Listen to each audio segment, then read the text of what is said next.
Good evening and welcome to the City of Pasco Council meeting. The council thanks you for being a part of your city government. At regular meetings, the City Council takes formal actions on items, holds public hearings, and conducts other businesses of the city.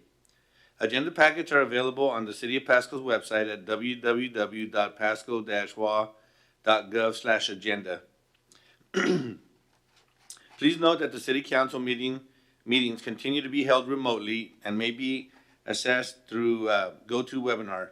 This meeting is being also televised live on Pasco TV, channel 191, on Spectrum Cable in Pasco and Richland, and also streamed on the city's Facebook page, website, and YouTube channel. This and previous council meeting videos is available on the city's website. Through proclamation number 20-28.6, Governor Inslee extended the directive making temporary changes to the Open Public Meetings Act. These virtual meetings will continue until the OPMA restrictions are lifted. Lastly, the public may submit their comments and/or questions for items not on the agenda by contacting the city manager or city clerk or using the feedback form on the city's website. And with that housekeeping, I'd also like to add the continuation of our distancing here at the City Council boardroom, and with our masks, sanitized location to work. We're all more than 6 feet away from each other. We have hand sanitizer and products in the back of the room, and adhering to these guidelines so that we can maintain our businesses open, and we'll get to a little bit of that a little bit further in the meeting. So thank you very much for that. Now, with those housekeeping issues out of the way, may we have a roll call, please? Councilmember Alvarado. Present. Councilmember Maloney. Present. Councilmember Milne. Present. Councilmember Roach. Present. Councilmember Serrano. Here. Mayor Pro Tem Barajas. Present. And Mayor Martinez. Present. All accounted for. Thank you for attending tonight's meeting. Shall we rise for the Pledge of Allegiance, please? I pledge allegiance to the flag of the United States of America and to the republic for which it stands, one nation, under God, indivisible, with liberty and justice for all. Thank you. And now we'll move on to the consent agenda. All items listed under the consent agenda are considered to be routine by the City Council and will be enacted by roll call vote as one motion. There will be no separate discussion of these items. If further discussion is desired by council members, the item may be removed from the consent agenda to the regular agenda and considered separately.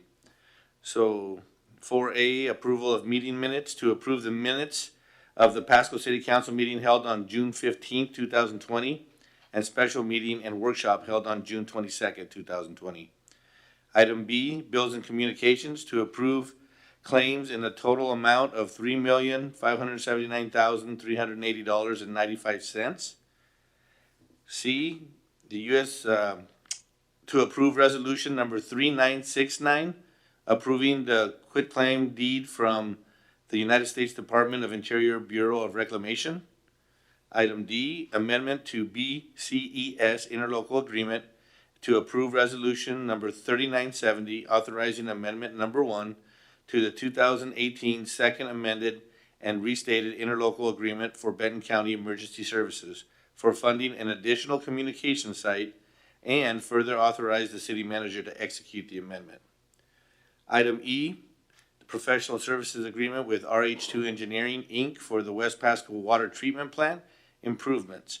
And that's to approve the professional services agreement for the West Pasco Water Treatment Plant improvements with RH2 Engineering, Inc., not to exceed $646,574, and further authorize the city manager to execute the professional services agreement.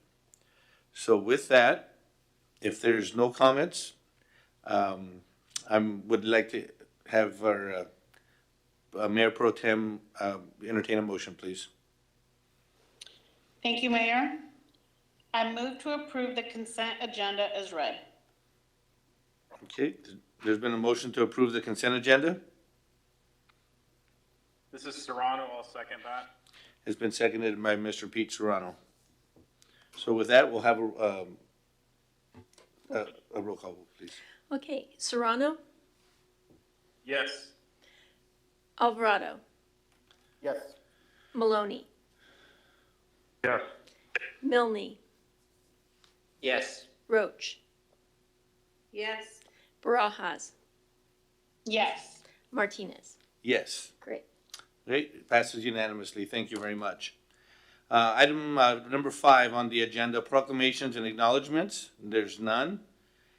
Reports, and the next on item, reports from committees and or officers. Is there anybody that would like to discuss or give a report of anything that they did last week? This is Councilmember Roach, and just wanted to update that the Community Actions Connections Board did not meet the last Thursday of the month. So don't have an update there from that committee. This is Councilmember Alvarado. Yes, Mr. Alvarado. Yeah, just a quick update.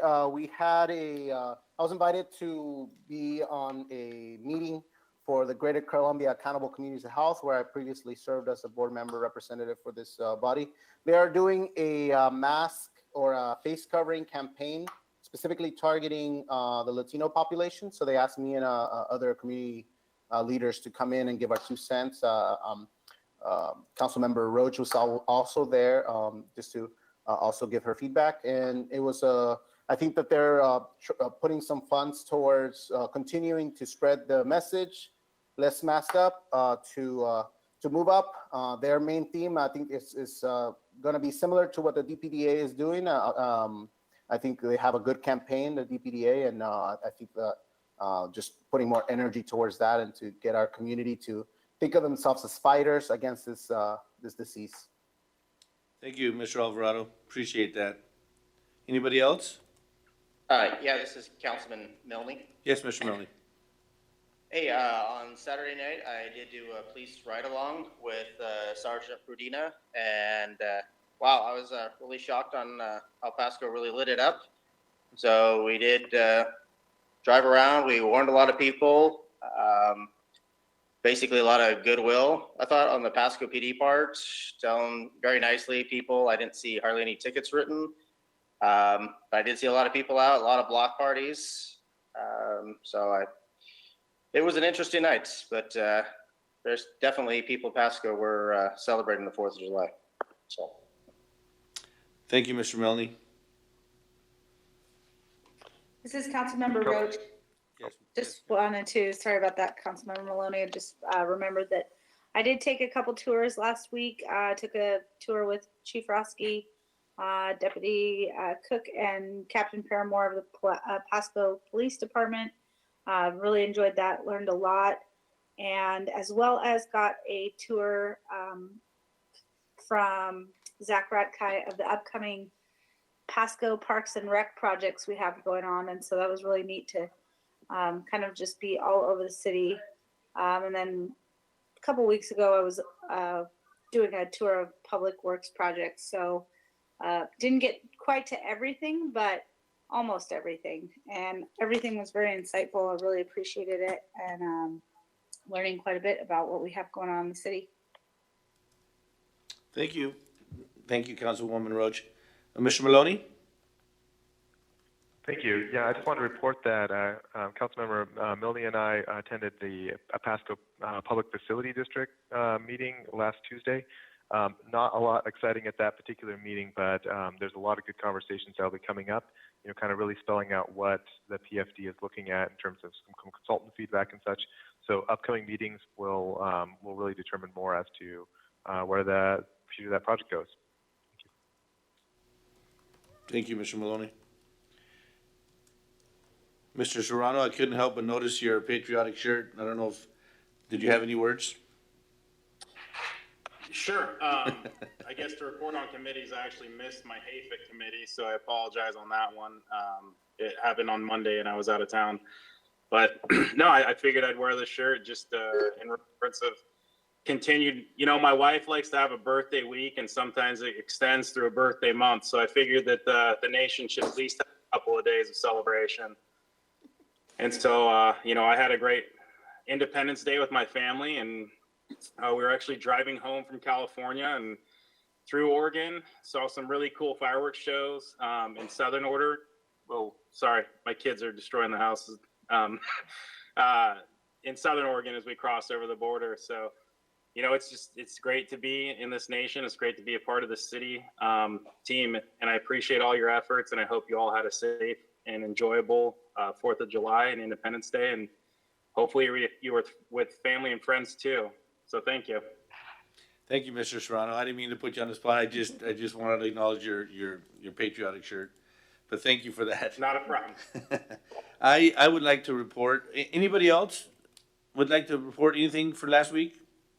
Yes, Mayor, this is Mayor Pro Tem Barajas. Okay. Just real quick, want to remind people that the census is still going on.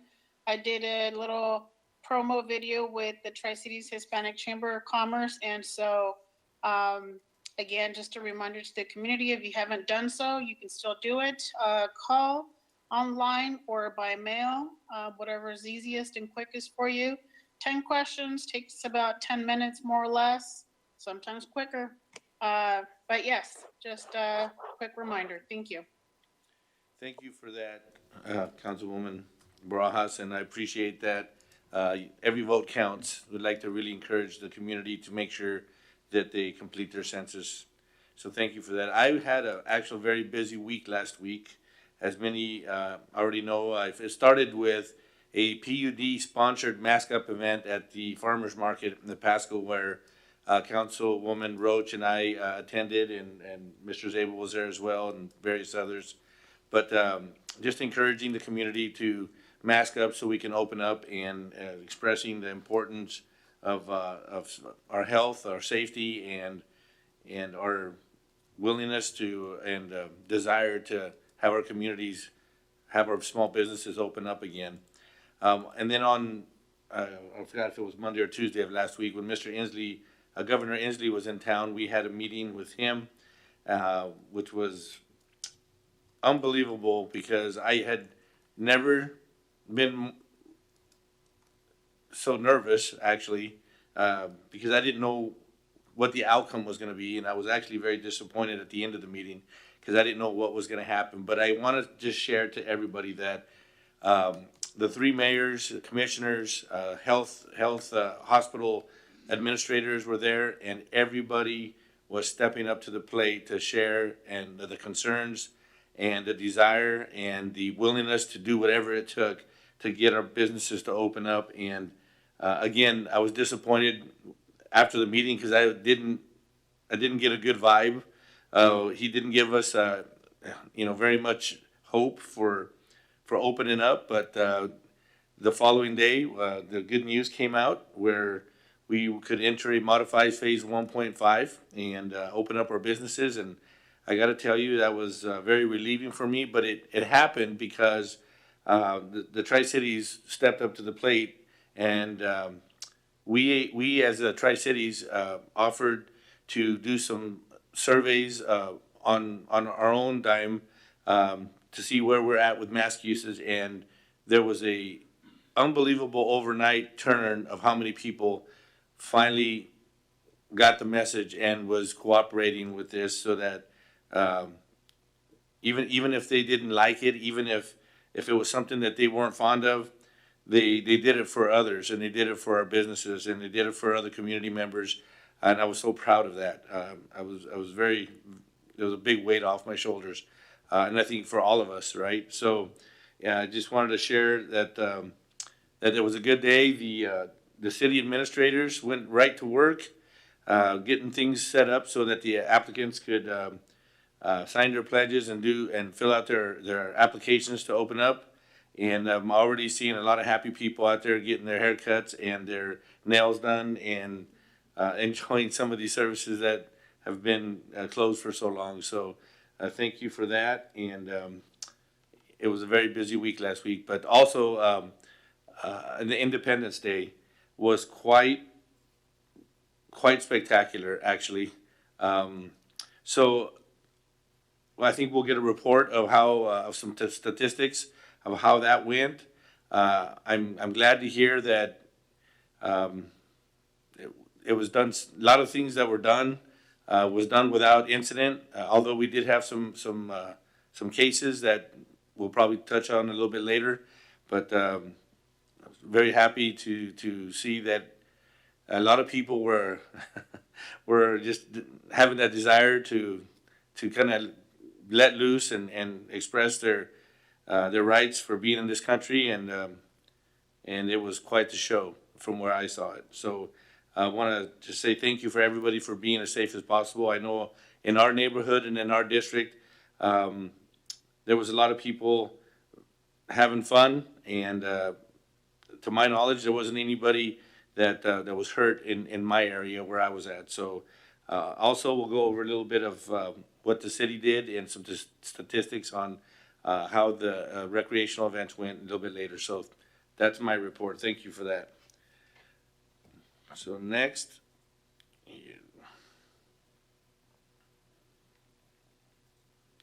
So we'll move Mr. right Mayor, on. Mr. Alvarado? If I may, while you transition, I just wanted, it's been on my heart to publicly share this, and I just wanted to share that Mayor Martinez, you are doing a fantastic job, and I'm very proud of the way that you're representing this council in public meetings and in the ways that you are speaking up, things that are perhaps even not popular. So I just want to tell you publicly how proud I am of the work you're doing. I don't think you know what it means to me. Thank you very much, Councilmember Alvarado. Appreciate it. I know I have a lot of people supporting me and understand how difficult this may be, and I appreciate those gestures. Thank you very much. So we'll move right along to let's see, where am I at here?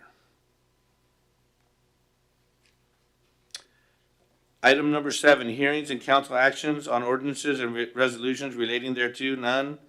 Ordinances and resolutions not relating to hearing. We have 8A, the PMC amendments based on code publishing recommendations. And to open that up, can we have, I know is it Craig sitting in for Eric Ferguson? Yeah, our Assistant City Attorney, Craig Briggs. Yes. And I know that you're on the line. Are you there? I am. Good evening. Hi.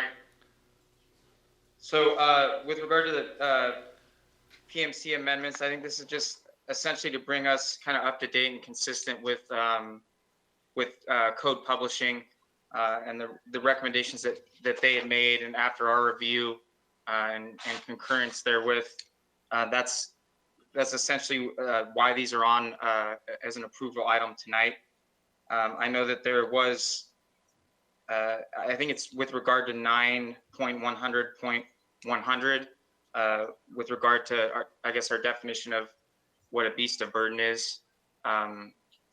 That's been nailed down essentially as follows: is essentially a beast of burden means either a horse, donkey, or a mule, based on our research. So I know there was a question originally about what that term meant. It doesn't mean a cow or steer or ox. It seems to be limited specifically to horse, donkey, or mule. So with regard to the overnight camping, I know that there was some redundancy and a little bit of inconsistency with regard to the way that this was defined in section 9.100. And then we had a provision in 9.105 as well. So that provision related to unauthorized camping is being stricken, I believe, my understanding, in total. So that provision will be removed. It's currently covered as well under 9.105. Okay. Thank you for that. Is there any? Were there any specific questions by any of the council members with regard to any of the other provisions besides the section related to animals and the camping statute or code? Council, does anybody have any comments or any questions? Yeah, this is Serrano. Can you walk me again back through the camping and where it's covered again, and how City of Boise overnight camping case from the Ninth Circuit will impact our proposed revisions? Okay, so let me find where we're at here. Bear with me a moment. Yeah, no, I'm just interested. Again, we struck it here. You said it's elsewhere. I didn't have that information. I apologize. I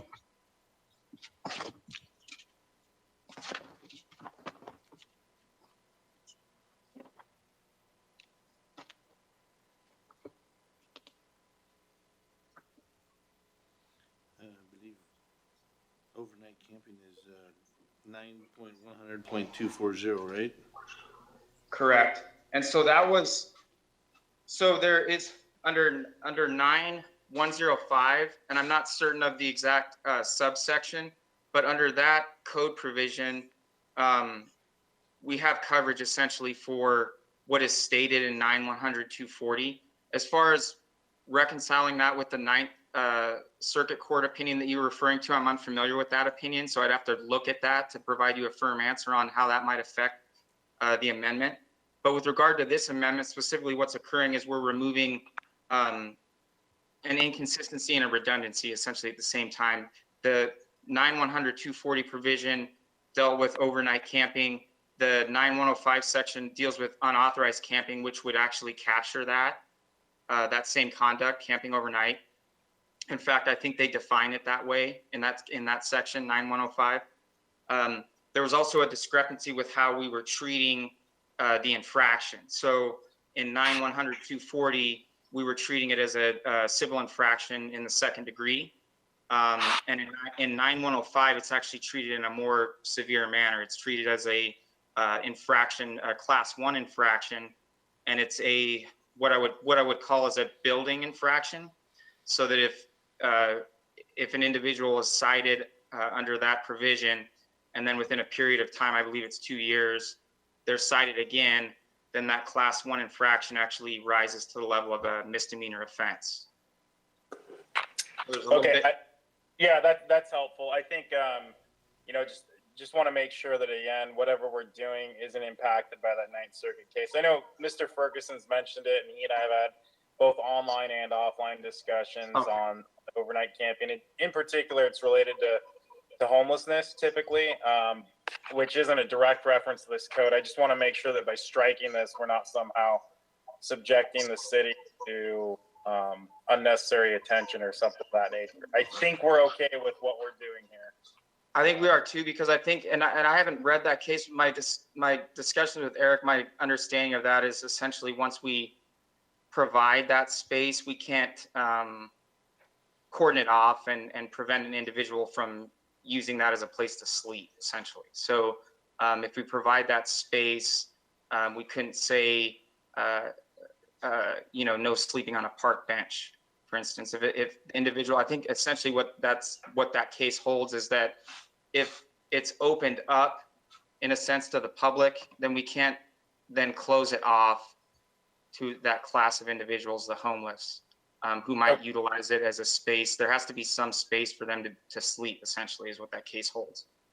Yeah, all right, that makes sense, and that I think again jives with what we're doing here. That I'll leave it at that. I appreciate the info. You're welcome. Thank This you. is Councilmember Alvarado. Yes, Mr. Alvarado. Yes, good evening. My question has to do with the infraction levels for class 1, 2, and 3. What's the difference between those three? So, like I said, the difference is monetary. So the value of the fine, and then again with some of these class 1 infractions, there's a building nature to it. So not only are you looking at a heavier fine, dollars, but you're also potentially looking at if there's some recidivism that occurs, you're looking at potentially facing the municipal court judge as opposed to simply being cited for a civil infraction and paying a fine. In follow up to that, with Sure. the between a class 1 and 1.3, do you know more or less what what the difference is there. And then second part to that is that something that this council decides as far as the severity of an action, say a skateboard versus a,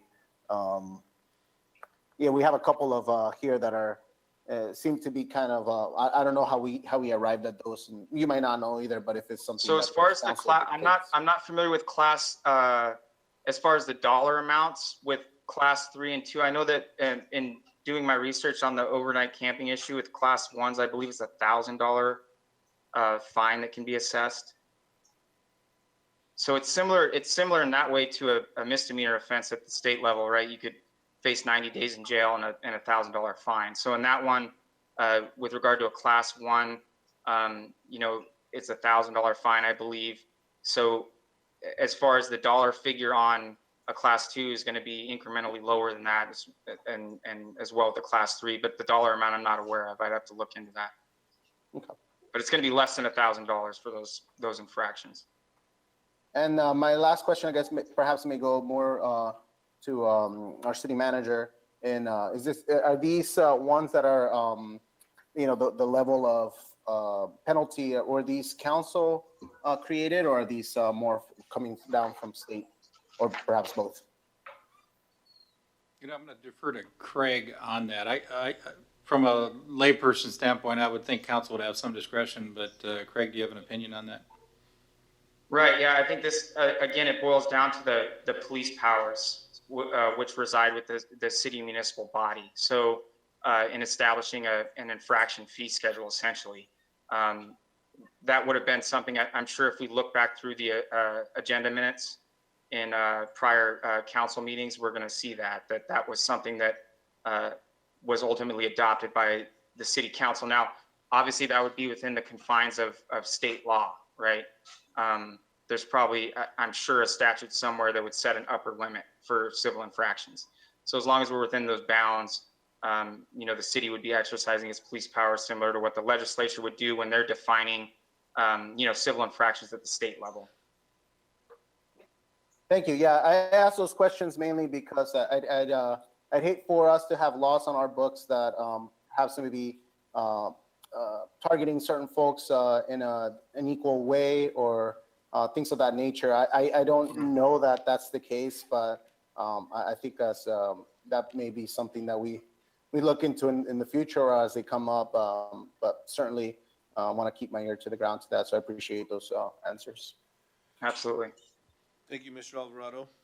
Anybody else before we entertain a motion? This is Councilmember Maloney. Yes, Mr. Maloney. I recall we had some significant discussion about this when this topic first came up, what was either an eternity ago or earlier this year. It could be either or both. And so I certainly share Mr. Alvarado's concerns about the potentially punitive nature of some of these actions. But I do recall that I think Chief Roski pulled together some information as to how many of these times has someone actually been cited for any of the infractions within this in the last so many years. And I want to say it was a handful of times over the last few years. So we were looking at, if I recall correctly, at a very small portion of enforcement, and that makes me feel much more comfortable with the idea of some of these infractions. They're going to be warnings unless they're egregious, and then once someone's gotten to a point of egregiousness, then now we have our police officers enforcing them in a way that's going to really be designed to protect our safety. So I'm feeling pretty comfortable with that. I would also like to second Mr. Serrano's concern about homeless encampments and how that might be impacted, and I am also concerned about how that's going to play out. I don't think it affects our decision tonight, but I would like some more information as to how our current code interacts with that ruling. I think it's been significant for a number of cities. Obviously, we don't have quite the same dynamic in ours, but I would like to know more. So if that could be a follow-up action, we could get a little bit of a report as to how firmly our code complies with that. I'd really appreciate that. Okay. Again, my understanding, and I'll have to defer to Eric's analysis, but again, my understanding of that is that, what would be impermissible under that case would be, banning sleeping in public, for instance.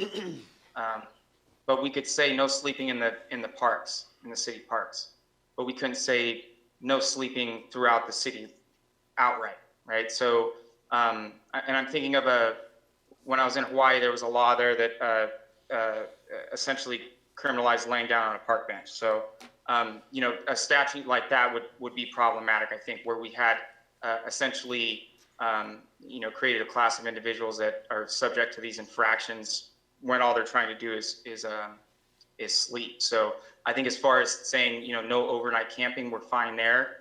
But if we went the step of saying no, you know, overnight sleeping anywhere in city limits, and that would be a problem. There has to be some space for that homeless individual to sleep. Now, it's okay to say you can't sleep in this specific space, but there has to be some other space available, if that makes sense. It does. I do understand some of the nuances. I've done some reading on it myself. But I'd just like an overall double check of what our code says. Obviously, this section is being stricken. The action in front of us tonight, this is not an immediate concern, but in terms of a longer-term concern, to make sure that we're fully compliant with this and understanding what the full implications are. I certainly don't claim to understand the full implications of that ruling. So appreciate it. Thank you. So if I could. I have You're welcome. This is Councilmember Roach, and I just have a quick question about what's in our code and how camping is defined in our code. I'd just like to know that. If I could maybe make a suggestion. Yeah, go ahead, Mr. Zabel. So- Mr. Zabel might have an answer for that. Yeah, so tonight is just striking, I shouldn't say just, but would strike 9.100.240 regarding overnight camping, which is really just kind of a one sentence, or I guess two sentence provision in that section of our code. The 9.105 that the Assistant City Attorney mentioned is far more robust. And we could get into a pretty lengthy discussion on that. The definition of overnight camping is bigger than this whole section that we're striking in 1.05, or excuse me, 9.105. And so what I am going to suggest is I think for council to take action tonight would strike this provision and get rid of the conflict between the two parts of our code. And then we could bring to a workshop in the near future a review of 9.105 and have a discussion about the appropriateness of whether that should be a class 1 or a class 2 infraction, and kind of get into more the nitty gritty of what that section's about. If I could make that as a suggestion. So. Sounds good to me. Are you okay with that, Councilwoman Roach? That's fine.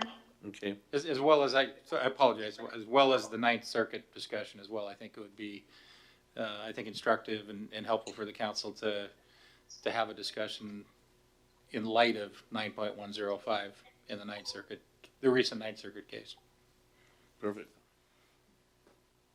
All right. Well, if there's no further comments, I did have one clarifying question for another section. As far as parks and posting signs, it says that it's unlawful to post signs during campaign season, not for council, but others. Is that also applied to political signs? That would be section 9-100-070.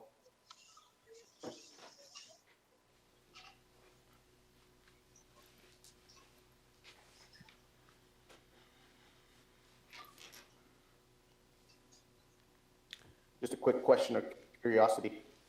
Sure. Yeah, and I'm just taking a quick glance at it here.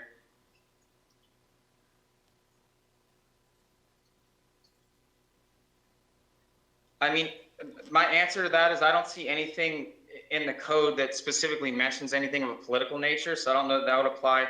And what I think would apply would be 4217 Alpha 555 under the RCW, which relates to campaign disclosures, political speech essentially, and what's within the bounds of lawful conduct and what isn't. And so I think that would really be the controlling law when it came to a campaign sign. as far as dimensions and disclosures, et cetera, as far as, you know, the funding related to that. So I don't see 9100.070 as being particularly on point with regard to political signage, if that answers your question. I think that the controlling law there would be specifically under 4217 alpha of the revised Code of Washington. Thank you. Which deals with, yep, you're welcome. Okay. Mayor Pro Tem, would you like to entertain a motion? Absolutely, Mayor. I move to adopt ordinance number 4494, amending sections 9.100.070, 9.100.100, 9.100.120, 9.100.130, 9.100.140, 9.100.150, 9.100.160, 9.100.170, 9.100.180, 9.100.190, 9.100.200, 9.100.220, 9.100.230, 9.100.240, 9.100.260, 9.100.270 of the Pasco Municipal Code, updating and clarifying park code provisions of the municipal code. Wow, good job. Good job, Blanche. And so there's been a motion. Do I hear a second? Councilmember Alvarado, I'll second. Seconded by Mr. Alvarado. I would just like to make a note, not that it's significant, but some of those are commas instead of points on here, okay? So, there's been a motion and it's been seconded. Any other comments? All right, all those in favor, of the motion signify by saying aye. Aye. Aye. Aye. Opposed, same sign. It passes unanimously. Thank you for that, council. We'll move right along to section 8B, resolution authorizing the Washington State Recreation and Conservation Office grant application. And Mr. Ratkai, would you like to? Yes, thank you, Mr. Mayor, members of council. The item brought before you this evening is a resolution supporting staff efforts to submit for a Washington State Recreation and Conservation, or RCO, grant for two projects in this cycle. That's the improvements to Highland Park and the lowering of the levee and improvements to the Sacagawea Heritage Trail along the Columbia River. Historically, the city of Pasco has utilized RCO grants to offset costs in development and improvement of parks and recreation facilities citywide. And RCO has proven to be an important funding source for continued recreational growth in the community. The projects that the city is submitting for this cycle include a replacement of the football goalposts at Highland Park, as well as the installation of a centrally located ADA accessible restroom facility with storage and office space. This will provide much needed modernization and safety improvements to Highland Park, as well as its principal user, Pasco Youth Football. The second project is in conjunction with the Pasco Public Works Department, and it is for the engineering for the lowering of the levee along the Columbia River, as well as associated improvements and widening to the Sacagawea Heritage Trail in this location. The lowering would match other areas in Pasco where the levee has been previously lowered, as well as elsewhere in the region with Richland and Kennewick, and allow for the city to widen the Sacagawea Trail in this location by as much as 4 feet. This will allow for the trail to match the remainder of the community in the region, be better able to accommodate ADA accessibility, and continue to provide a great recreation venue for regional families. Both projects are outlined in detail in the approved capital improvement plan for the city and would be great additions to the recreational portfolio of the community. So the grant proposals and funding requests are as follows. Pasco Administrative Services and Recreation Division is proposing a $350,000 grant request through the Youth Athletic Facility Program through RCO. $249,250 would be matching funds, as identified in the capital improvement plan from the city to supplement that grant. For the Sacagawea Heritage Trail, the numbers from Public Works, we have a $1,827,000 grant request through the Washington Wildlife Recreation Program grants through the RCO department, with an $850,000 commitment from the city as part of the capital improvement plan. Both projects are outlined, as I said. Let me get back to my notes here. Applications have been extended by the state and are to be submitted by August 1st, should council authorize the resolution this evening. And I'll turn it over to you, Mr. Mayor, and members of council, if there's any questions. Thank you, Mr. Radke. Well, this is exciting. Anybody from the council have any comments? This is Councilmember Maloney. Yes, Just have a couple follow-up questions. Mr. Maloney, go ahead. Mr. Ratkites, the one thing I'm looking at there, we've got a roughly $250,000 budget amount from the CIP and then from donations from the Pasco Youth Football. How much did we have budgeted for that? How much are we relying on the Pasco Youth Football to bring to the table there? I'm really excited about both these projects. I think they're going to be great additions to the quality of life in our community. But of course, right now is a time where we really need to be careful about how we're spending our money, and I'm positive that there's a lot of consideration at the state level for that as well. So I just want to make sure I understand what we'd be on the hook for out of the general fund if not everyone is able to meet their obligations.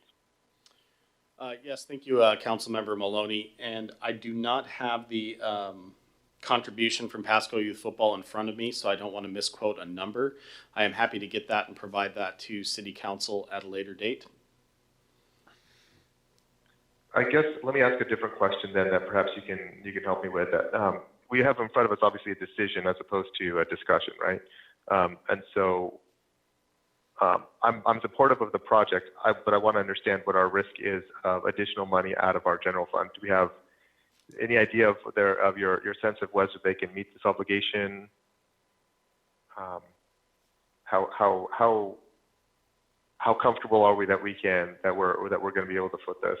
And maybe Mr. Zabel can help if that's appropriate for him to weigh in on. I'm just not sure how to evaluate that right now. Yeah, I would first answer the question, Councilmember Maloney, that this doesn't obligate us.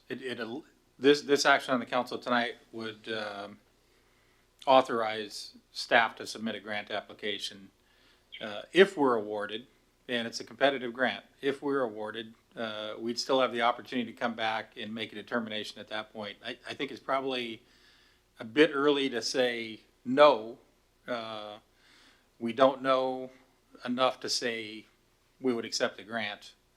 We don't know that yet.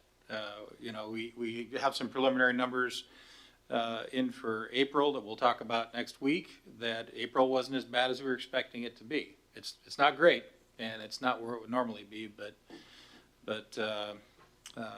I think council will be pleasantly surprised. So we don't know what May is going to look like. We don't know what June is going to look like. By the time we get through the competitive process, we'll know more than we know today. And at that point in time, we can make a determination and decide whether or not we accept the grant, which at that point, we would be obligated to come up with the matching dollars. I appreciate that perspective, Mr. Zabel. I guess in my mind, I'm sitting here thinking we've had recent conversations about the possibility of laying off staff. We know at the state level they've furloughed a whole bunch of employees. I would hate for us to be looking at replacing goalposts instead of keeping on essential staff at our city. So that's where my mind's coming from, and I know you're very deeply sensitive to that. So I appreciate that we have an opportunity later to really make that determination. Thank you. Thank you for asking that question, Mr. Maloney. Appreciate it. Anybody else? Do we? Yeah, this is only. Go ahead, Mr. Hey, I just want to say, as a former coach out there at Highland Park, I could say that this is long overdue. I know the whole community would love to have such a nice facility. I realize we're just applying for a grant, but I do know the president of PYF on a personal level, and I know he is a very upstanding guy, and that they would do everything they could to try to make this happen. I'm just saying I'm encouraged that we are moving forward on this, and we'll see what happens. Thank you, Mr. Milne. Perfect. Would you like to make a motion? Councilmember Maloney, I just want to weigh in one more thing. You know, the last couple of years at the parade, I always appreciate the number of people Pasco youth football brings to their float, and it really is too bad that we weren't able to see them to show up there in force this year. So I always appreciate what you know, their patriotism and their willingness to support our community and show up for those things. So anyways, I'm very supportive of the project. I just hope we can afford it in the future. Thank you. Mayor Pro Tem, would you like to make a motion? Absolutely, Mayor. I move to approve resolution number 3971, authorizing the city manager or his designee to act as the authorized representative agent on behalf of the city of Pasco to legally bind the city of Pasco with respect to both the Highland Park Improvements Phase 2 project and the Sacagawea Heritage Trail Shared Use Improvements Project, for which city staff seek grant funding assistance managed through the Washington State Recreation and Conservation Office. Thank you. There's been a motion. Councilmember Alvarado, I'll second. There's been a motion. It's been seconded by Mr. Alvarado. So if there's no further discussion, all those in favor of the motion signify by saying aye. Aye. Aye. Opposed, same sign. He passes unanimously. Thank you. Move right along to 8C, resolution to ratify the emergency order related to COVID-19. Mr. Zabel, would you like to? Thank you, Mayor. Clarify Yeah, that. so as council's aware, we moved into phase 1.5 under the governor's Safe Start plan, midnight of July 4th, as a matter of fact. And this emergency order was developed in anticipation of that happening, and its intent is to provide flexibility on outdoor seating for our restaurants who are now able to open with outdoor seating in a limited capacity. In working on this over the previous few weeks, I know staff, and I'm going to have Rick, Director White, speak to this in a few minutes in terms of specifics, but Director White and his staff had worked with the Pasco Chamber and Downtown Pasco Development Authority as to what would be helpful. And so we looked at a few things. Obviously the seating, the type of seating, some specifications on that type of seating, as well as the potential use even of off-site parking that may be available. And with that, I'm going to turn it over to Rick to give council a little bit better flavor for the specifics. Mr. White? Thank you, Mr. Mayor. And essentially, as Mr. Zabel said, we simply took the allowed seating coming from the state order and replaced that with reductions in parking requirements for starters and use of adjacent outdoor sidewalk areas that would be able to expand the capacity for restaurants. So thinking the floor space would be supplemented by the outdoor space. This will allow the 50% requirement for seating to be larger than it would normally be if they were just using floor space as the determining factor. We work with the Liquor Cannabis Control Board on the height of the fencing. They might require they have some requirements of their own that we don't control. And essentially it's, the emergency order provides quite a bit of discretion for city administration to help restaurants in their circumstances. So I think the ability for a unique circumstance to be accommodated is already present in the EO. Thank you, Mr. White. And I would just like to thank Dave Zabel and staff. As soon as we got word of moving on to the modified phase, they were on this, prepared, and were able to expedite this as soon as possible. And I was more than happy to sign off on this until it got ratified. So is any other comments from the council? This is Councilmember Alvarado. Yes, Mr. Alvarado. Thank you, Mr. Mayor. Just a couple of questions / comments. My assumption is that there'll probably be some good expectations or some good communication with business owners or restaurant owners about when this would go away. And so perhaps making sure that folks are not making investments that they could not take advantage, if they're pretty sizable, that they cannot take advantage in the future when, we go back to normal, whenever that is. So that's the first piece. I'm just curious about what kind of communication they're getting. And then the second piece is perhaps if the department is making any observations of things that may be working really well, that may be drawing some really good things. Or I know that there's some things that we do not allow in our city that perhaps other cities in other states or places like that may. And perhaps this could be a way to see if that's something that, doesn't make it terrible, but makes it something that, we could actually have some more options for restaurants to operate in certain ways within code. So just those two things, I guess, the communicating the expectations and then the observing what's working. I don't know if that makes sense. No, thank you, Mr. Alvarado. Actually, it makes a lot of sense. And we did quite a literature study prior to submitting these for the mayor's signature, and came up with a number of examples of what other communities use. And the guidelines that are contained in the emergency order, we think with just some additional research can be easily implemented to something more permanent. So yeah, point well taken. If I could add, Councilmember Alvarado, to your point, we had a considerable amount of discussion several weeks ago when we first started talking about this, about the investment you are talking about. We wanted to avoid having too low a bar for entry, but we also didn't want to make it so onerous that, unless you knew that this was going to continue on, people wouldn't be willing to make the investment, particularly at a time like now when they're just getting back in business and the last thing they can afford is to go out there and make a big investment in furniture to put out on the sidewalk. So we tried to find that balance in this, and I think from staff's perspective, those that worked on it, I think they see this as a real opportunity to be able to test out how this might work without actually codifying it, and be able to sort of perfect it as we go forward. And at the end of this, we may, obviously may, I shouldn't say may, we likely will be back with probably a far higher quality product than we would have if we'd have took a stab at it right from the beginning. So. Okay. Thank you. All right, thank you. Councilmember Maloney. Yes, Mr. Maloney. Yeah, I have a question, Mr. White, about how this will affect or not affect the businesses that are, say, downtown.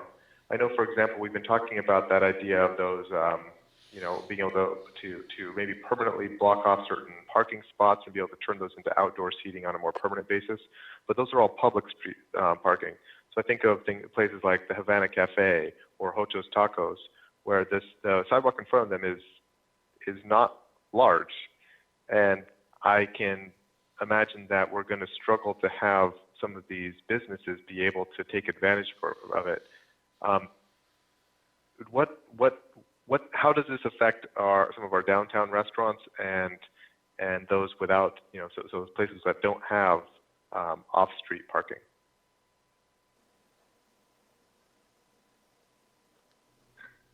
Mr. Maloney, the use of the public right-of-way in this sense would require quite a bit of further research.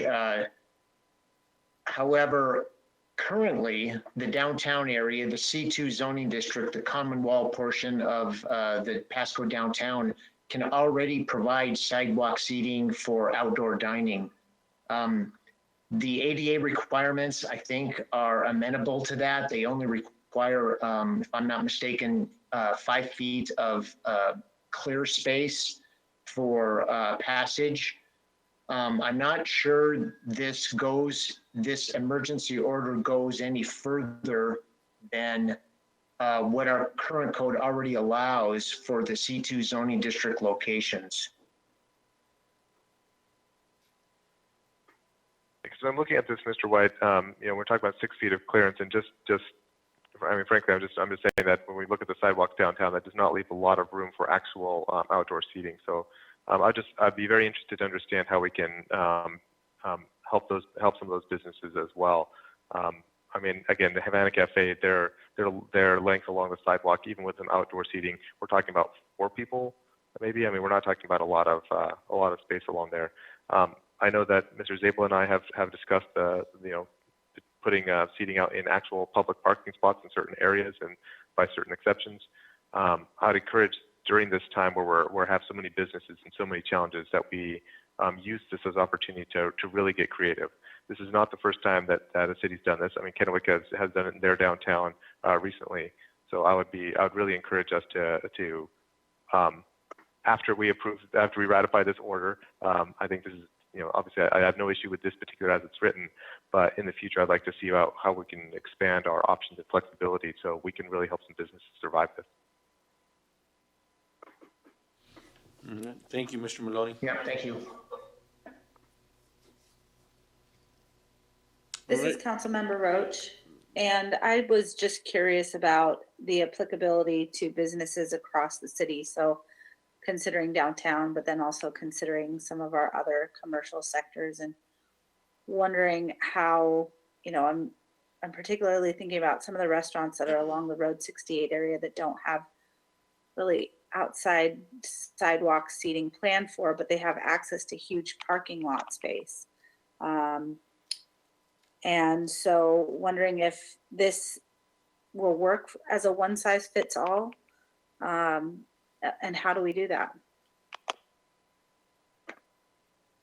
Well, the emergency order applies to the spectrum of commercial zoning districts. So yes, it will be able to benefit those outside of the downtown area as long as you're in our C1 or our C3 zoning district. And as I mentioned earlier, there's a great deal of flexibility built into the emergency order.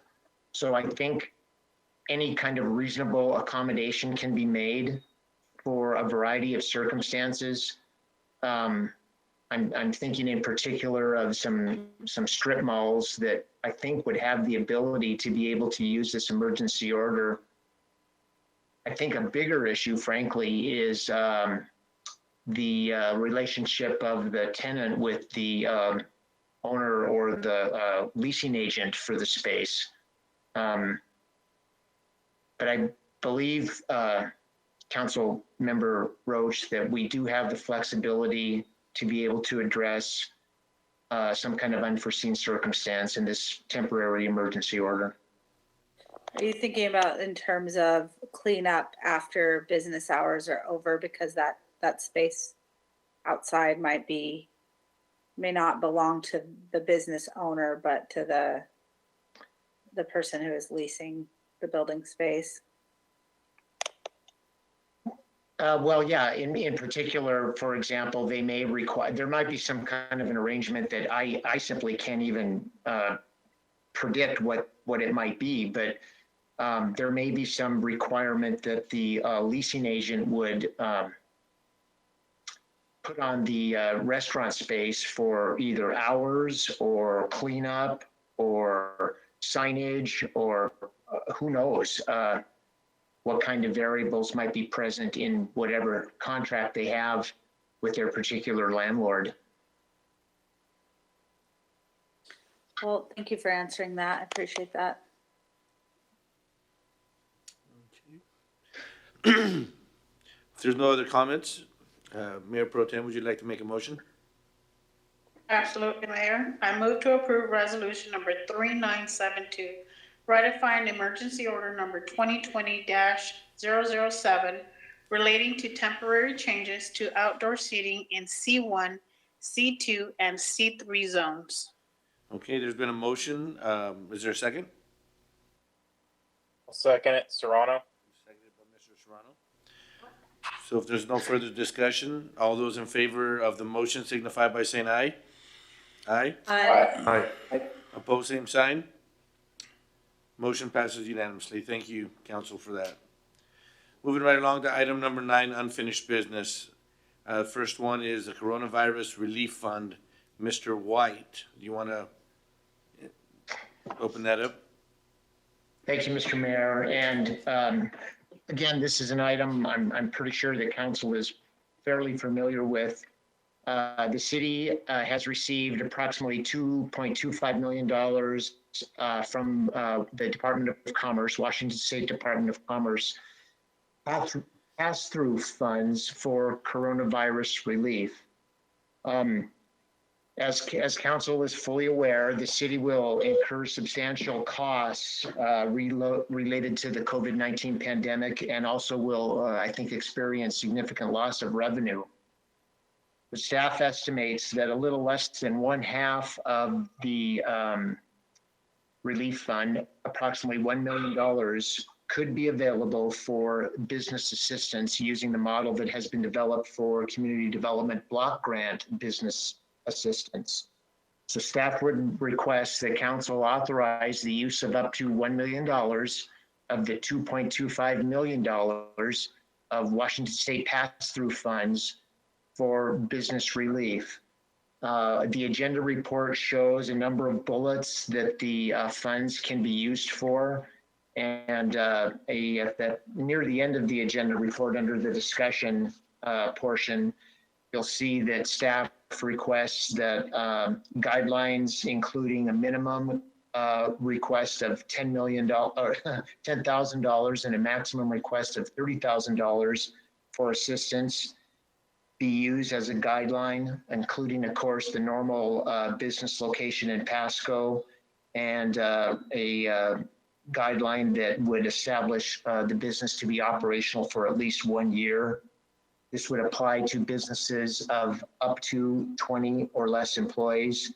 And staff has also proposed a use of the funds for business relief associated with those non-essential businesses. So the businesses that are currently not operating at all. Again, the motion is fairly straightforward. Staff would also appreciate any council input on the recommended guidelines in the bullets near the end of the agenda report.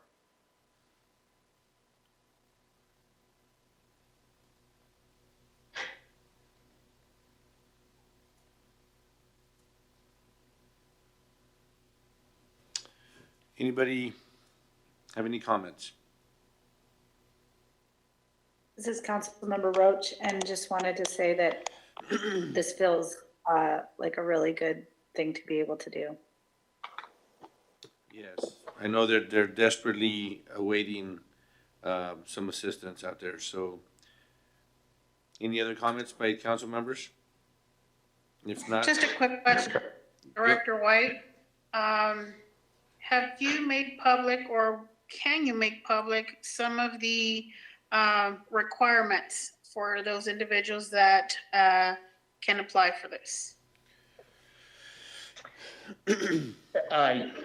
Yes, Councilwoman Barajas, we have. As a matter of fact, last week, we started updating the software application so that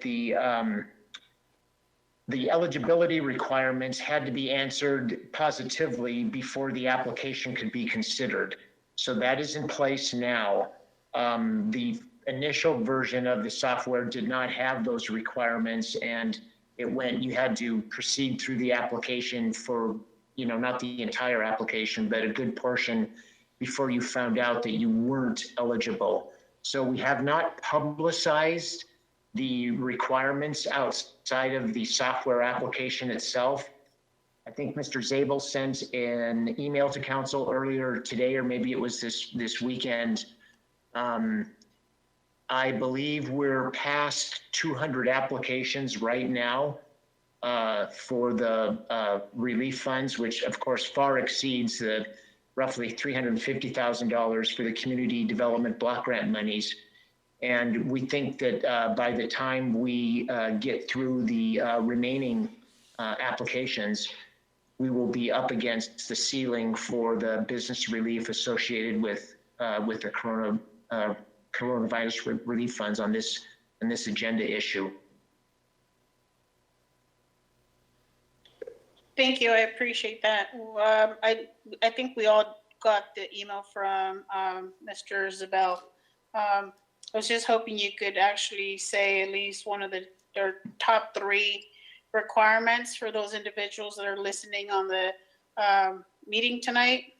That way we could, just make it known so that a lot of people can either save their time, or those individuals that feel they fall within those guidelines can apply.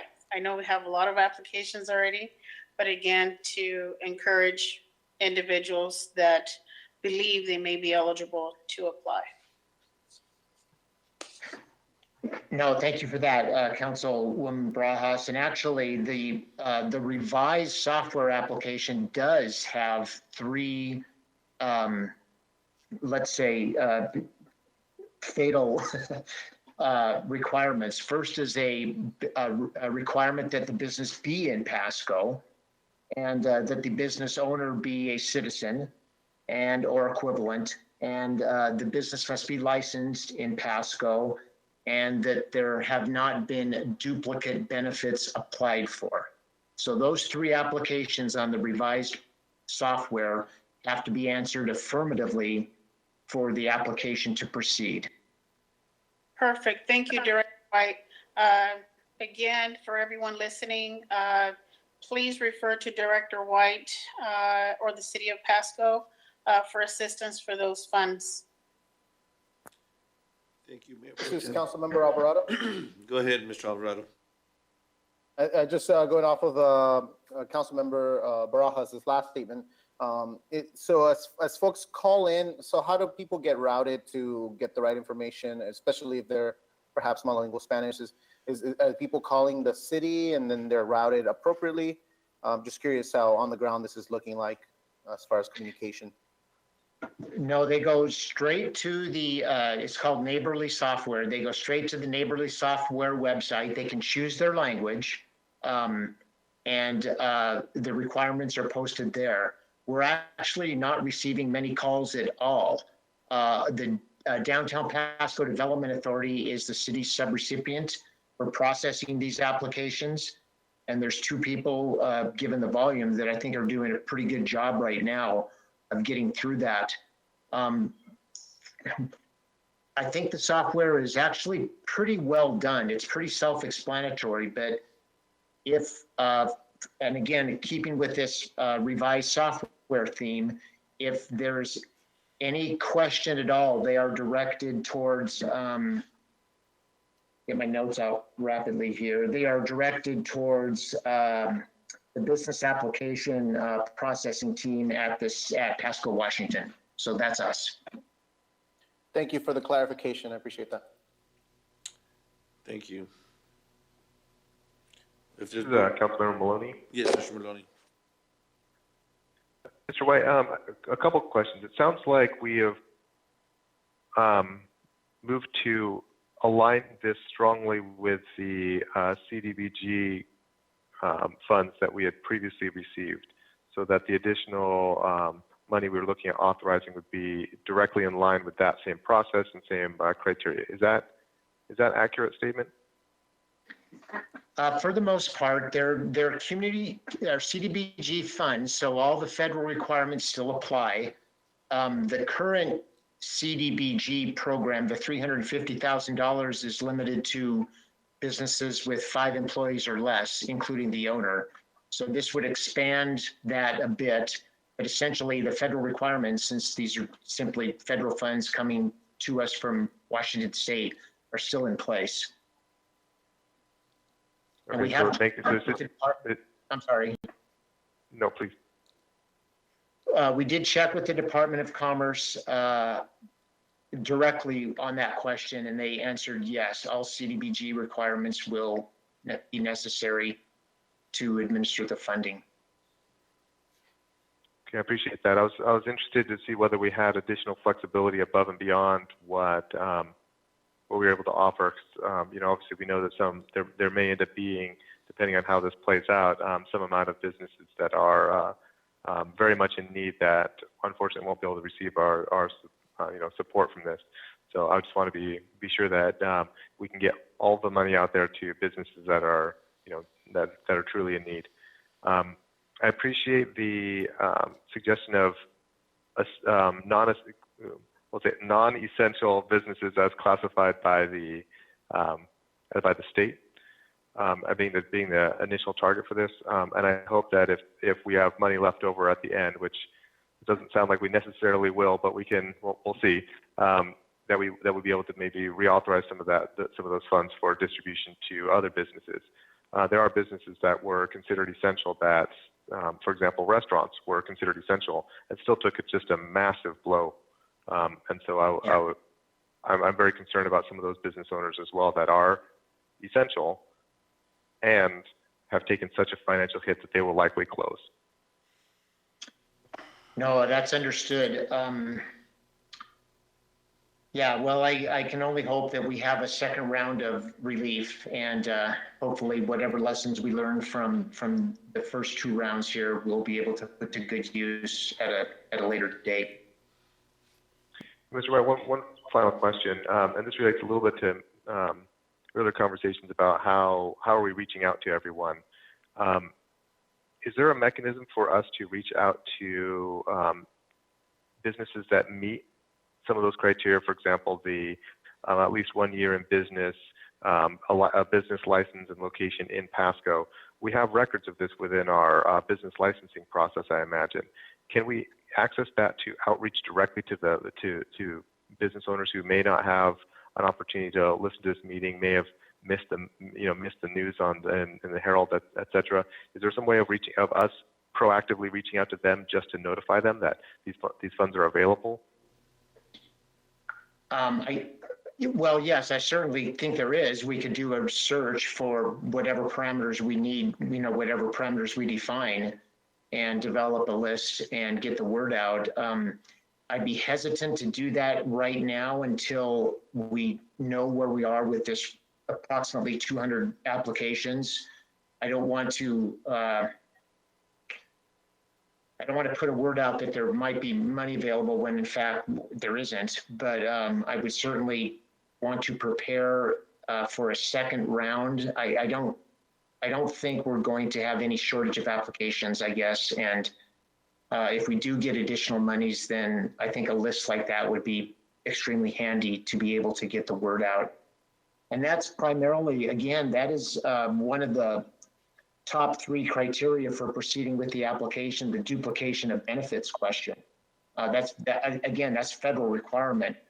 So I think given the nature of, given the focus of the relief, first it was 5 employees or less, now it's up to 20. I think we can do this again if we have additional funding, much more focused better. Mr. White, my concern, of course, is that often businesses who have more resources available have the bandwidth to be watching for these and apply very quickly and very early. And businesses that are really struggling may not have the resources to really have reached out and understood this. So a first come, first served basis has a tendency to lose some of the more marginalized people in our community. Business owners whose primary language may not be English aren't going to hear the same buzz about this as other business owners, if that makes sense. So I'm just concerned about who's going to be missing around the edges that just simply didn't hear about this in a timely fashion, and therefore lose out, not because of a lack of need or lack of impact or quote unquote worthiness, as it were, but rather just simply because they didn't hear about it. So I would really encourage us to, whatever fashion we can, to make this a standard practice that we proactively reach out to our businesses and make sure that everyone has the opportunity, an equal opportunity to receive these sort of funds. Sorry, one last question. My apologies, Mr. White. In the packet that provided in the PowerPoint presentation, it says it states loans. And I think you've clarified this before, but I want to check one more time. These are grants, not loans. Is that correct? No, they're grants. Yes. Thank you. All right. Appreciate that. Thank you. Thank you, Mr. Maloney. Mr. Mayor Pro Tem, would you like to make a motion? Absolutely, Mayor. I move to authorize use of up to $1 million of the Department of Commerce Coronavirus Relief Funds for business assistance. There's been a motion. Do I hear a second? Councilmember Maloney, I'll second that. Mr. Maloney is a second. So all those, if there's no further discussion, all those in favor of the Corona Relief Virus Fund motion signify by saying aye. Aye. Aye. Aye. Opposed, same sign. It passes unanimously. Thank you. All right, new business. We have none. Miscellaneous discussion. Mr. Zabel, would you like to start us off? Thank you, Mayor. I will. And we have a couple things to talk about tonight. First thing I wanted to discuss was our 4th of July. Last weekend, as council's aware, due to the outbreak and the importance of social distancing to public health, most of the city's traditional Independence Day celebrations were canceled. Our fireworks at Giza, the soccer tournament, car show, Grand Old 4th of July, Kiwanis Pancake Breakfast. I think folks were thinking it might be a fairly quiet 4th of July. But even without these popular mainstays, our intrepid residents found a way to celebrate the 4th. So, and a lot of us have been hearing about that. I want to start off a little bit with recreation because I think the public will be happy to know our recreation department really tried to be creative and try to find safe ways for the public to celebrate Independence Day. And with that, I'm going to turn it over to Director Ratkai. Produce here a little bit. Thank you, Dave. City Manager Zabel, excuse me. We did have with the modified recreation events for the 4th of July. It was well attended, as well as attended as it could be at the last minute. Threw together some great events. For our 20-mile run challenge that had happened in the weeks preceding up to the 4th of July, we had over 207 people registered and participating in that. That event drew people from outside the city of Pasco and the other regions of the Tri-Cities, and was pretty successful in that own right. On the 4th of July, we had the Freedom Family Bike Ride, where over the course of 4 different stations where recreation staff was stationed, we handed out over 600 American flags to families riding their bikes around the city of Pasco. A great event there. We did do a virtual 4th of July parade where you could enter in your vehicle, your place of business, or your house for a vote. And we did get 14 entries for the virtual 4th of July parade, and voting is currently going on our sponsor's website, which is KVUE TV. So those were just 3 of the biggest events we had going on, Dave. And thank you for that. And with that, I know everyone wants to talk a little bit about fireworks. I'm gonna turn it over to Chief Roski to give us a kind of a summary of what kind of numbers they saw over the 4th of July weekend and what kind of activity. Councilmember Milne gave us a bit of a teaser earlier. And with that, Chief. Thank you, Mr. Zabel, Mayor Martinez, council members. So 4th of July and the days leading up to that is always busy for us every year. And this year held true to that, the busiest day and days leading up that we had seen certainly all summer. But a bit of good news is we were less, about 33% down from our calls for service, overall calls for service on this year 20 compared to 19. So as we looked at the number of fireworks calls, which we track as well, starting the 5 days before, which leads up to the 4th and in the early morning of the 5th, we saw a significant number of calls, 144 fireworks complaints. That was down from last year by a little over 100 calls for service. So even though I think anecdotally we probably saw more overall fireworks displays, probably the tolerance of the community maybe was more accepting, probably because like Councilman Milne stated, and the reports we were getting from our officers in the field, it was very community and family groups. So they were in their neighborhoods, in their front yards, doing traditional community family type of barbecues and shows. So we did issue three actual citations to violators out there, but gave a significant amount of warnings, 89 warnings over the weekend with our officers actually finding people that for whatever reason had, whether it was illegal fireworks or maybe they had fireworks inappropriately that they weren't lighting off. Real quickly, our focus when our officers are out there are public safety. So what they're looking for is where are they lighting those off? Are they near dry fields? Are they next to a house? Do they have proper protection around them? That's really what our officers' main focus is the public safety and trying to ensure the public fire risk and the injury to the public.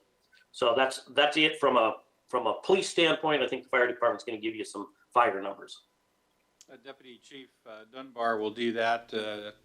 Chief Gear is actually on a fire assignment right now. So with that, Ed.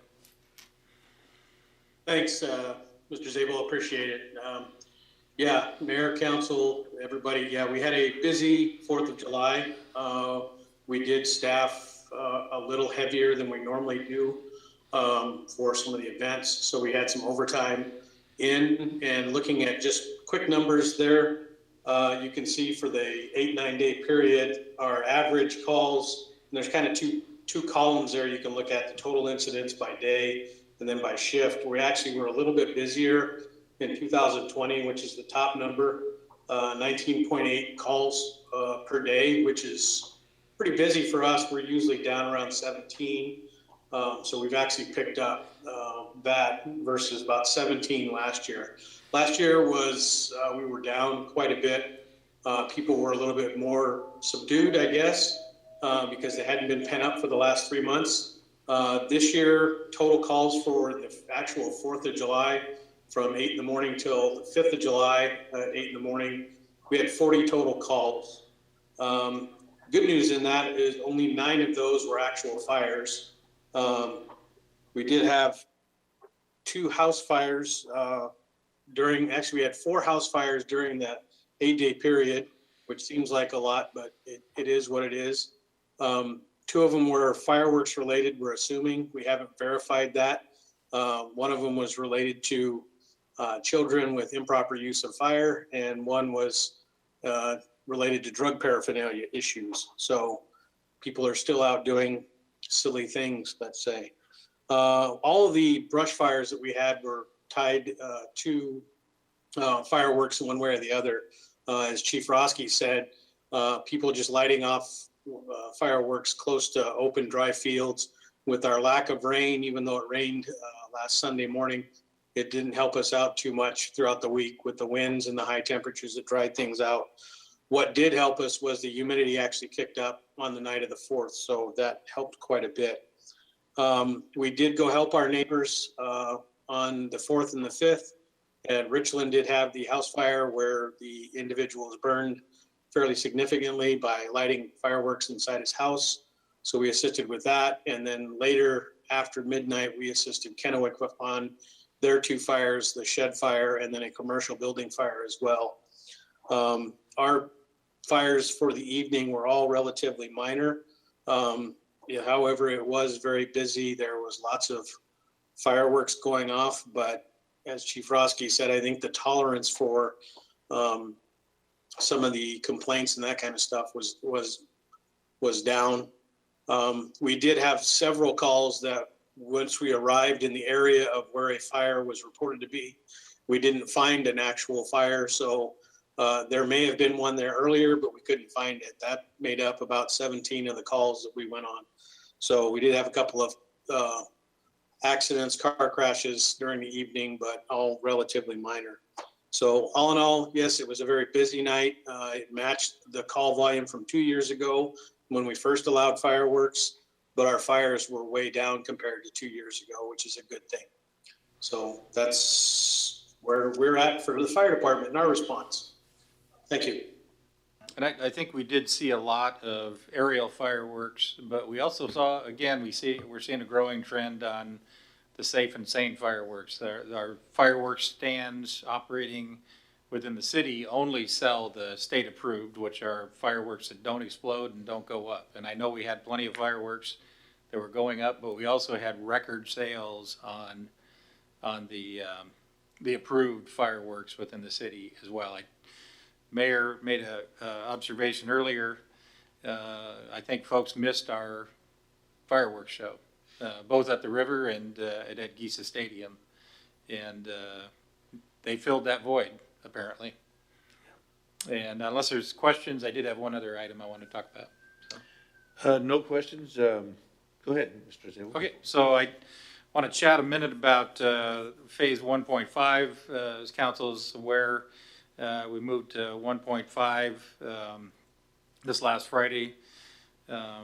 We will continue our efforts in the community to inform and educate on COVID-related matters. You're seeing our reader boards out there with the Mask Up campaign, and I talked a little bit last week about the assistance of our chambers and business community in doing that and trying to move us to phase 2 and beyond. I mean, one of the things I think we're all too well aware of, is our COVID case rates are, for the Tri-Cities, including both counties, Benton and Franklin, continue to be far above the rate needed for us to move to phase 2, let alone ultimately 3 or 4. And so that work's going to have to continue. I think it's worth noting, though, that all of the cities, from Prosser through Benton City into West Richland, Kennewick, Pasco, and on to Connell, along with Benton, Franklin counties, the chambers, Pasco Chamber and the Tri-Cities Hispanic Chamber and the Regional Chamber, the Health District, the Emergency Management Departments for both Benton and Franklin County, and then the State Department of Health and the Governor's Office, I think all worked very closely together over these last several weeks to help get us to where we're at right now. There has been obviously some ups and downs along the way, but you know, for those of us that have been on the inside of this thing and watching it, it's been very impressive to watch the mayors working together, county commissioners stepping in when they need to, and others, staff and so forth, that have been working this effort in, I think, a very coordinated fashion. And from that, I think we can have a lot of hope about continuing to move forward and move the region forward as we progress through the phases of the Safe Start plan. So I did just want to note that, because I think the level of coordination has just been really high, and I think if the public were able to actually see that working the way it's working, they'd be very impressed by that. So I didn't have any other questions or any other comments for tonight. Thank you, Mr. Zabel. Any comments from the council? Not on Mr. Zabel's topic, but I have a request or appeal that I'd like to make to all of council. And maybe it is something that Mr. Zabel could touch on, but wondering, you know, if council is willing to entertain getting together for a council retreat outdoors and pick that up, you know, in just some of these discussions about even the updating of municipal codes, just thinking about how we have work that really needs to be attended to. And so if we can get together even at, you know, City Hall outside in the grass and do some of this work and maybe stretch it out over a few days instead of a day and a half, with the summer daylight hours being longer than any other season. So just wanted to hear other council members' take on that. Well, I definitely regret or wish we could have had our retreat. Yeah, it sure seems like we missed out on a lot because of this pandemic. But Mr. Zabel, do you have any thoughts on? Yeah, I would make two observations, and I appreciate Councilmember Roach bringing this up.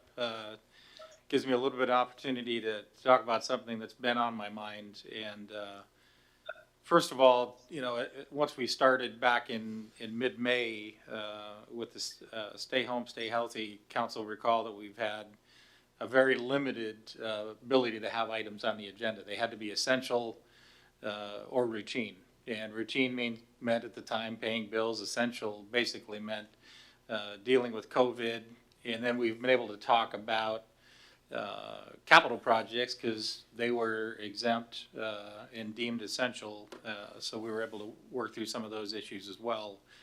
And we probably pushed the limit on that a little bit through May, I think, and April. And then over the last few weeks now, we've been able to open our agenda up and have more discussion. And so to Councilmember Roach's point, I think it is time and appropriate that we start to have at least try to capture some of what we would hope to accomplish through a goals update and talking about different initiatives. Typically what we do during our biennial retreat and getting ready for the biennial budget. We do have the National Citizen Survey that will be providing a presentation to council, I think next week or the week after on that is slated. And I'm thinking that it's going to be difficult. I would love to do an outside one, but under the governor's order, we're still limited to groups of 5 meeting, which is, I guess it's a difficult position for the council to basically violate the governor's order. I've not had a chance to talk to the logic of that a little bit with city attorney's office, because you could certainly have a group of 5 people at one table in a restaurant, and then socially distanced, you could have a group another 5 people. So I don't know why we couldn't do that with a public meeting. Also, I'll note, and I wasn't planning on mentioning it tonight, is that the prohibition on Open Public Meetings Act, the Governor's Emergency Order on Open Public Meetings Act expires tomorrow. We expect something is going to happen out of it, and we've been working with our legislators to allow a little bit more flexibility for public meetings, at least regular meetings of the city council, so that members of the public and the city council can have more flexibility than what you have right now. And then at the very least, if we don't have that as an option coming forward in the next few days, we could certainly make an effort, just like we are tonight, with a Zoom style retreat, and get through some of these issues that we're talking about. At least get the presentations out and the information out to council, and be able to start some dialogue on it. So council will recall we have National Citizen Survey. We have the reports from our partner agencies that we work with that we've asked for, and what their long-range goals are and so forth, so we can align with those. We have CIP issues. We have a number of initiatives out there, and then we have certainly, obviously, the goals themselves. So those are, I am open to suggestions from the council, and I'd love to hear some discussion tonight as to council's openness to trying to use our go-to meeting technology or some other technology that might be available. And again, hopefully we'll get some flexibility in the next week or two from the governor's office in the next iteration of the temporary Open Public Meetings Act prohibitions or restrictions. Okay. Thank you, Mr. Zabel. I definitely, I would prefer to do it in person, even if we have to wait a little bit. I'm quite frankly kind of tired of of the Zoom meetings, to me personally, but I'll do what we got to do, and I just want to stay compliant. But I do understand the need for getting together and establishing goals and getting through some of these items that we need to get through. But that's just my opinion. Anybody else have any thoughts? This Councilmember Alvarado? Yes, Mr. Alvarado. Yeah, I certainly would be in favor of meeting in person if we can figure out some way to be creative about it. I'm sure we can figure something out if it's a rotating thing, or I don't know, but certainly interested in person if possible. Yeah. Okay, anybody else? Councilmember Maloney. Yes, Mr. Maloney. Yeah, I would agree with that. If possible, in person is going to be, I think, for the best. But we do have to recognize that we have an upcoming biennial budget, and we have not yet set priorities as a council as to how the staff is going to shape that budget proposal. So, Mr. Zabel, do you have kind of a timeline of when? Well, I don't want to say it dropped dead. That's obviously the earlier the better. But about when do you need us to have provided as a council policy direction as to what our goals are before, so the budget can be brought to us in compliance with that and in accordance with that direction? Yeah, we probably have between 6 and 8 weeks, unless there's going to be absolute major changes. But I think there's enough flexibility that we can work around some new initiatives, provided that they aren't massive. But from a financial standpoint,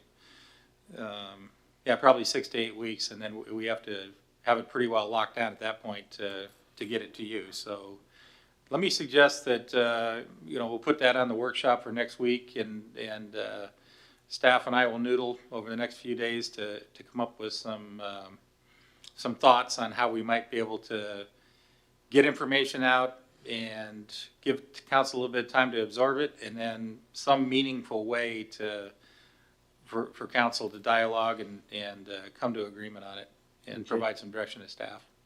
Okay.